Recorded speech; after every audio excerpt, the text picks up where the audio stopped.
Ya, baik saudara, kita masih bersama dengan Dr. Inyoman Subande MSI selaku akademisi dari Undiknas Denpasar dan pengamat kebijakan publik.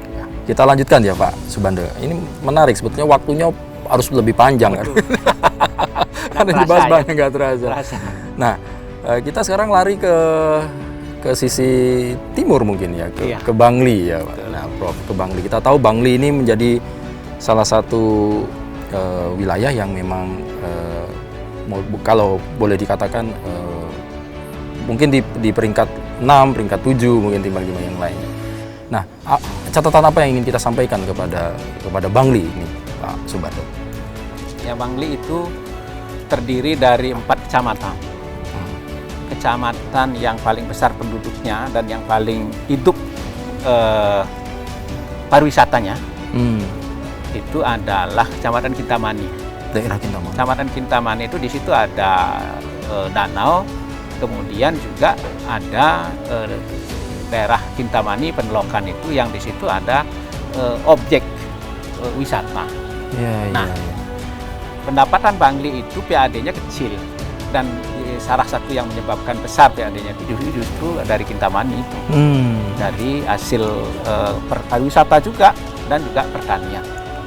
Sekarang berarti agar bisa lebih bagus, PAD-nya sudah meningkat dan kemudian masyarakatnya menjadi lebih produktif, apa yang bisa dilakukan? Betul.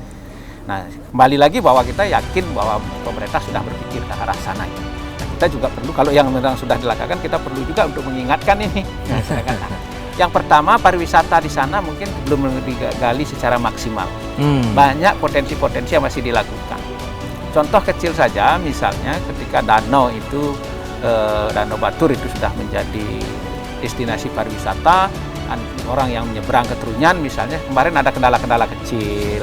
Ketika misal perilaku-perilaku, ada beberapa oknum masyarakat yang melakukan pungutan-pungutan dan kadang malah sampai dengan dalam tanda kutip itu ngancam kecil-kecilan gitu kan, mengganggu pariwisata. Itu harus aman dan nyaman. Kemudian juga tidak tertata dengan baik dari segi kebersihan dan tata ruangnya. Kemudian arah ke Gunung Batur gitu misalnya, di situ saya lihat potensinya besar. Itu ada geopark di situ, ada juga yang dibangun oleh masyarakat Bangli sendiri yang jadi tokoh di luar itu tentang Toyodapasya misalnya, ternyata sudah viral dan banyak orang di situ. Tapi air panas itu ya. Hanya ada itu gitu. Kenapa tidak ada Toyodapasya yang lain dengan versi yang berbeda, dengan variasi-variasi yang lain sehingga saling mendukung di situ. Kemudian kedua, ternyata walaupun COVID kemarin itu juga cukup ramai di Kintamani, itu artinya memang Kintamani jadi inceran orang untuk berwisata.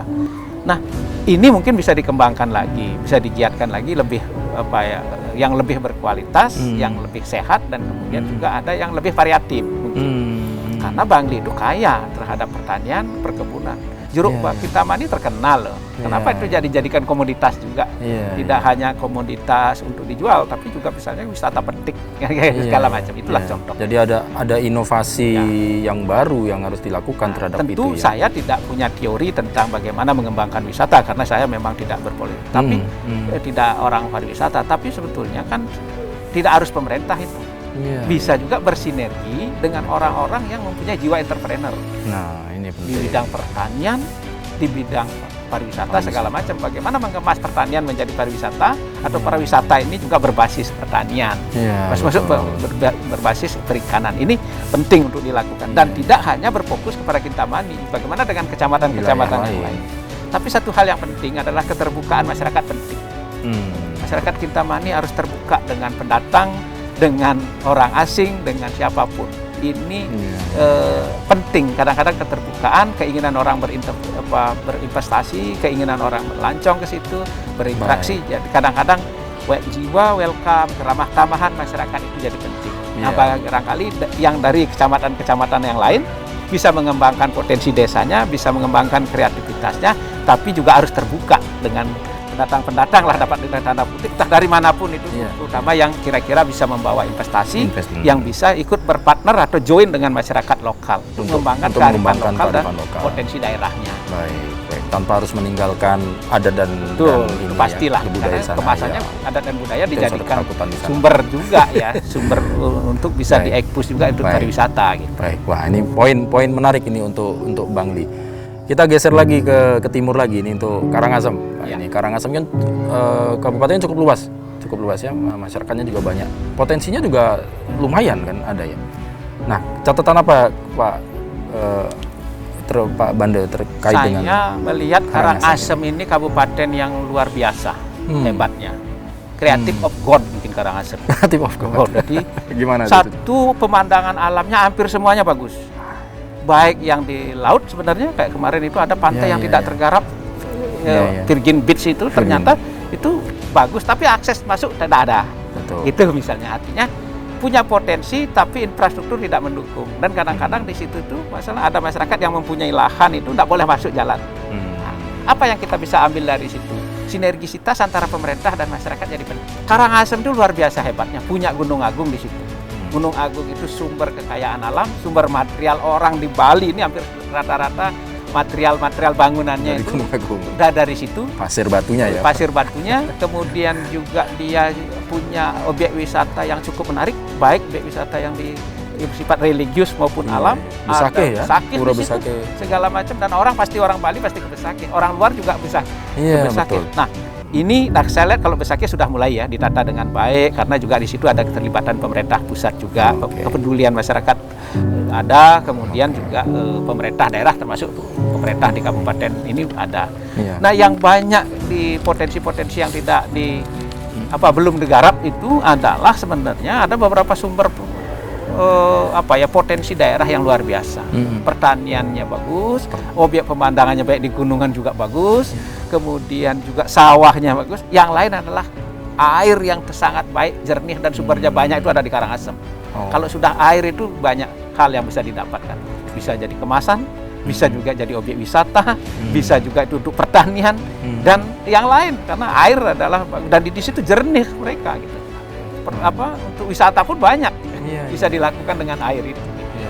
Saya kira itu ya, Karangasem itu luar biasa sebetulnya. Nah, artinya pemerintah daerah itu perlu mendapatkan suntikan pengetahuan, suntikan pengalaman, dan juga berpartner, bersinergi dengan pengusaha-pengusaha yang berpengalaman di bidang itu, khususnya di bidang pariwisata, bidang pertanian, termasuk juga wisata budaya. Yang lain perlu juga bersinergi dengan pemerintah pusat dari berbagai departemen mungkin ya, departemen ya pertanian juga dari perikanan, karena ikanannya juga baik. Juga banyak itu. Itu kan ada di Tulamben itu kan malah sampai untuk menyelam yang luar biasa bagus potensinya gitu. Tapi arah ke sana infrastruktur baik, jalan maupun lampu segala macam, penerangan itu masih belum maksimal. Berarti itu penting. Sentuhan-sentuhan semacam itu penting. Yang lain adalah ada beberapa hal yang kadang-kadang dalam tanda kutip mengganggu. Ada perilaku masyarakat yang tidak bagus, misalnya pengemis yang ada di Kota Denpasar, Badung, Gianyar ini banyak masih dari sana. Dari situ. Oleh karena itu maka hal-hal yang seperti ini perlu diselesaikan. Baik. Jadi memang lagi-lagi inovasi, entrepreneurship, ya, kemampuan untuk mengembangkan sebuah potensi supaya menjadi banyak nilai tambah, dan berefek dominonya kepada seluruh sektor yang ada di masyarakat. Melibatkan masyarakat ini sangat penting. Saya kira Karangasem itu bisa melakukan something different, mengembangkan pariwisata, mengembangkan daerah tanpa harus meniru dengan yang lain, karena mereka punya. Mau ngambil angle dari pertanian bisa, dari pariwisata yang berbasis alam bisa, berbasis laut juga bisa, kemudian religi, mengembangkan laut dalam konteks ekonomi kelautan juga maksimal. Jadi bisa dari manapun bisa mengambil angle sebenarnya. Jadi sektor unggulan mana prioritas dulu ini gitu, dan diikuti dengan prioritas yang lain. Saya kira Badung ini Karangasem ini bisa berbicara banyak, tidak hanya di Bali, tapi juga di Indonesia, bahkan sampai ke luar negeri juga bisa, karena potensinya jarang yang punya itu gitu. Baik. Waduh, luar biasa ini tadi Denpasar, kemudian Badung, Tabanan, Jembrane, Bangli, Karangasem. Ya, ini mudah-mudahan ini ya catatan kecil lah obrolan kita pagi ini santai, mudah-mudahan nanti ini bisa menjadi pandangan supaya ke depan pembangunan di daerah masing-masing untuk 5 tahun ke depan bisa menjadi salah satu yang diperhatikan gitu. Nah, kalau secara umum kita terakhir sebelum kita menutup segmen ini, apa yang ingin kita sampaikan kepada seluruh bagi pemangku nantinya akan menjabat untuk meneruskan pembangunan di wilayah daerah kabupatennya masing-masing terkait dengan kebijakan publik baik pusat kemudian daerah ya Pak. Bagaimana Pak Subande, apa yang ingin disampaikan? Oke, Bali itu masih sangat mengandalkan, mungkin hampir 80%-an mengandalkan pendapatan baik masyarakat masuk juga PAD-nya dari pariwisata. Dan pariwisata itu sangat rentan, sangat riskan terhadap isu-isu. Gunung Agung meletus saja sudah berpengaruh, kemudian ada teror kemarin, bom juga berpengaruh. Kemarin sekarang COVID apalagi itu sangat berpengaruh. Perang di Irak saja berpengaruh kepada kita. Oleh karena itu maka perlu ada alternatif lain agar masyarakat tetap eksis dan kemudian pendapatan daerah dan pendapatan masyarakat tidak begitu terganggu lah. Kalau toh terganggu tapi tidak sampai kolaps. Nah, apa itu membangkitkan jiwa entrepreneur di masyarakat Bali? Tidak hanya di pariwisata tapi juga di sektor lain. Pertanian masih memungkinkan kok untuk itu. Kemudian kita juga mempunyai jiwa seni, jiwa kreatif itu yang sudah ditunjukkan oleh Bali. Itu juga jadi sumber-sumber pendapatan, sumber kreativitas dan sekaligus juga mereka bisa eksis itu. Kan tidak anggaplah misalnya pariwisata tidak berkembang tapi mereka juga bisa memberikan itu kepada masyarakat luar, kan bisa diekspor dan sebagainya. Ya ini yang penting. Jadi jiwa entrepreneurship jadi penting juga gitu. Baik. Terima kasih Dr. Inyoman Subande MSI atas waktunya bersama dengan Kompas TV. Mudah-mudahan perbincangan santai kita ini ya ada manfaatnya lah paling tidak bagi kita menambah wawasan juga. Yang paling penting adalah ikut mengawasi kebijakan-kebijakan publik yang dibuat oleh pemerintah supaya tepat sasaran ya, tepat kualitasnya dan juga tepat waktu. Masyarakat adalah social control terhadap pemerintah. Betul. Jadi ada kepedulian. Jadi jangan diem aja. Ya, pers juga kalau bisa. Bagian dari itu ya. Penting juga itu. Tidak mengkritik tapi juga melihat sisi-sisi lain yang kita bisa perbaiki. Baik. Sekali lagi terima kasih Pak Subande. Sama-sama. Terima kasih. Saudara, demikian tadi Sapa Redaksi On Location untuk episode kali ini. Mudah-mudahan catatan-catatan kecil obrolan-obrolan santai ini paling tidak ada sedikit banyaknya menambah wawasan kita, baik pemangku yang nanti akan melanjutkan pembangunan dalam periode 5 tahun di wilayahnya masing-masing, dan yang terlebih bagi kita, bagi Anda, masyarakat juga ikut sekali lagi mengawal kebijakan-kebijakan publik yang tentunya muaranya untuk kesejahteraan dan kehidupan yang lebih baik bagi masyarakat. Terima kasih atas kebersamaan Anda.